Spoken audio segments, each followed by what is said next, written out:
मंद्रुप, जिल्हा सोलापूर या गावात एक खळबळजनक घटना घडली आहे. 22 वर्षाचा सिद्धाराम मळसिद्ध नंदुरे या तरुणाने मंगळवारी पहाटे चिंचेच्या झाडाला गळफास घेऊन आत्महत्या केली. नेमकं काय घडलं पाहण्याआधी घटनेची सत्यता चॅनलला सबस्क्राईब करायला विसरू नका, जेणेकरून अशा महत्त्वाचे अपडेट्स तुम्हाला मिळत राहतील. चला जाणून घेऊया. सिद्धाराम याला दारू पिण्याचे व्यसन होते आणि तो गावातील सिद्धू सिंगडगाव यांच्या शेतात मजुरीचं काम करत होता. मंगळवारी पहाटे सुमारे 6 वाजण्याच्या दरम्यान सिद्धू सिंगडगाव यांनी त्याच्या भावाला अमोक सिद्ध नंदुरे यांना फोन करून सांगितलं की तुझा भाऊ सिद्धाराम याने ख्याड्या यांच्या शेतातील चिंचेच्या झाडाला गळफास घेतला आहे.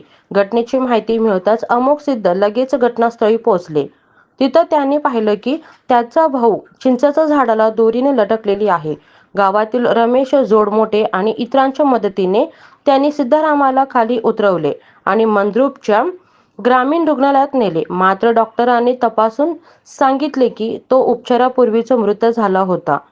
या घटनेची माहिती अमोक सिद्ध यांनी पोलिसांना दिली आणि त्यानुसार मंद्रुप पोलीस ठाण्यात गुन्ह्याची दाखल करण्यात आली आहे.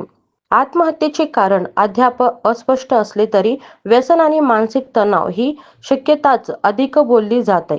आणि शेवटी एकच प्रश्न, व्यसनाने आयुष्य संपतं का? की आपल्या वेदनांना कोणी समजून घेत नाही म्हणून तरुण अशा टोकाच्या निर्णयाला प्रवृत्त होतात? दोष दारूचा, समाजाचा की एकटेपणाचा? तुमचं मत काय आहे? कमेंटमध्ये जरूर सांगा.